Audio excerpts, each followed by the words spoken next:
Now, this is an article that is, kind of old. It's like 5 years old, but I thought it was an interesting read, and gonna talk about it. So here we go. Nixon aide reportedly admitted drug war was meant to target black people. An eye-opening remark from a former aide to President Nixon pulls back the curtain on the true motivation of the United States war on drugs. John L. Richmond, who served 18 months in prison for his role in the Watergate scandal, was Nixon's chief domestic advisor when the president announced war on drugs in 1971. The administration cited a high death toll and the negative social impacts of drugs to justify expanding federal drug control agencies. Doing so set the scene for decades of social and economical disastrous policies. Journalist Dan Baum wrote in the April cover story of Harper's about how he interviewed L. Richmond in 1994. While working on a book about drug prohibition, L. Richmond provided some shocking, honest insight into the motives behind the drug war. From Harper's, you want to know what is this really about? He asks with the bluntness of a man who, after public disgrace and a stretch in federal prison, had little left to protect. The Nixon campaign in 1968 and the Nixon White House after that had two enemies, the anti-war left and black people. You understand what I'm saying? We knew we couldn't make it illegal to be either against the war or black, but by getting the public to associate the hippies with marijuana and blacks with heroin, and then criminalizing both heavily, we could disrupt those communities. We could arrest their leaders, raid their homes, break up their meetings, and vilify them night after night on the evening news. Did we know we were lying about drugs? Of course we did. In other words, the intense racial targeting that's become synonymous with the drug war wasn't an intended side effect. It was the whole point. The whole kicks off bombs legalize it all. The cover story of Harper's April 2016 issue. Baum explained to the Huffington Post, we didn't include the quote in his 1996 book, Smoke and Mirrors, The War on Drugs and the Politics of Failure. There are no authoritarian interviews in Smoke and Mirrors at all. It's written to put the reader in the room as events transpire, Baum said in an email. Therefore, the quote didn't fit. It did change all of the reporting I did for the book, though, and changed the way I worked thereafter. The quote does, however, appear in the 2012 book, The Moment, a collection of life-changing stories from writers and artists. Baum also talked to HuffPost about why L. Richmond would confess such a thing in such blunt terms. It taught me that people are often eager to unburden themselves once they no longer have a dog in the fight, Baum said.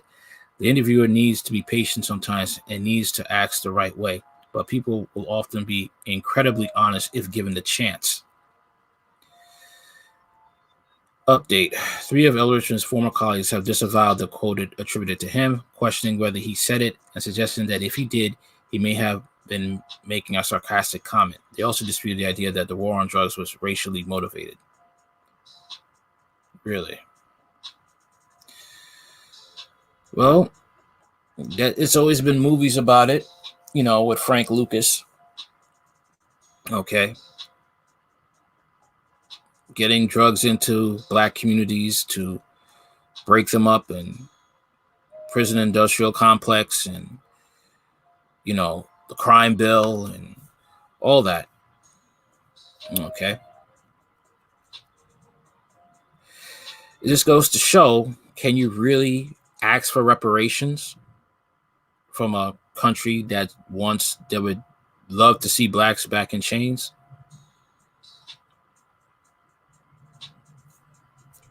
Can't. This is what they did, which we all know they did. Okay. The government brought drugs into this country, but it doesn't justify blacks selling the drugs either. It just means that blacks have to look out for themselves and walk that narrow road. I know it sounds corny and sounds like pull yourself up by your bootstraps. I'm not going that route, but we do have to pull ourselves up by our bootstraps. That's life. And we have to do what it takes to, because you have an enemy, which is white supremacy and racist whites. And dangerous enough, you have sellout blacks, on both the Republican and Democratic side that want to see your demise. Those of us who are wide awake to the truth of the matter. That blacks just have to be like other ethnic groups and have things for themselves and to disassociate themselves from the criminal element among them. That's the only way to fight white supremacy and not be asking for reparations from a government that's built on white supremacy. That makes no sense, asking an enemy for help. That makes no sense when an enemy is hell-bent on destroying you. And this is just another clear example of it. So let me know what you think in the comments. You know what to do. Tell me what you think about this. Let me know in the comments. Like, share, comment, and subscribe. Later.